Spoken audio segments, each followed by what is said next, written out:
And you don't just test everyone for everything. You know, you have to have some sort of rationale for who needs to be tested. As concerns over the Zika virus grow, getting tested isn't so simple. What you need to know before going to a Zika-infected area.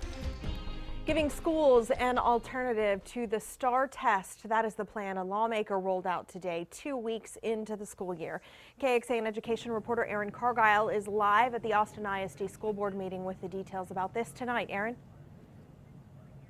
Good evening, Shannon. A state representative wants to give school boards like this one the power to choose between a number of national standardized tests to measure how much a student is learning instead of the STAAR.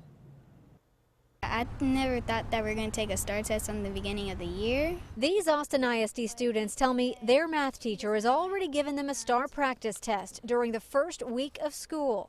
But he said that he doesn't want to see good scores. He just wants to see the good effort.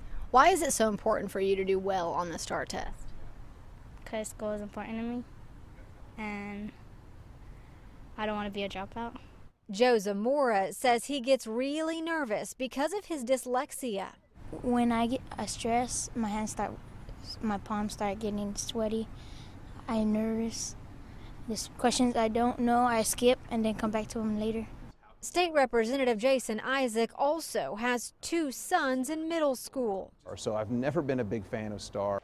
Come January, he is reintroducing part of an education bill that did not pass last session, letting school boards pick their own testing provider, not the state.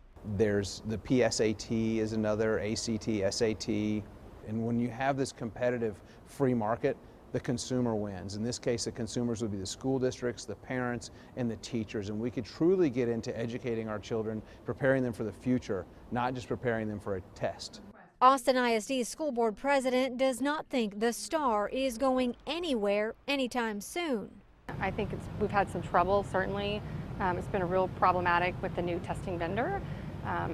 Hopefully this year is better. Can't get much worse, it seems, and so I'm glad to see that the TEA has, come out strongly. And she's talking about the large fines TEA hit the testing vendor with last week after a number of problems. I called TEA today to see if there are going to be any issues with this year's round of testing. They say no, everything is on track and it will count. The only ones who can change the STAAR is lawmakers. Live at AIC headquarters, Erin Cargile, KXAN News. Erin, thank you very much. The Texas Education Agency has been testing students with the STAAR exam for several years now, but not everyone is improving. According to the TEA, 75% of 8th graders passed the first year of the test back in 2011 and 2012, but this last school year, only 69% of 8th graders passed the test.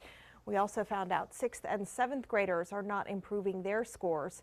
More students passed the STAAR exam 4 years ago.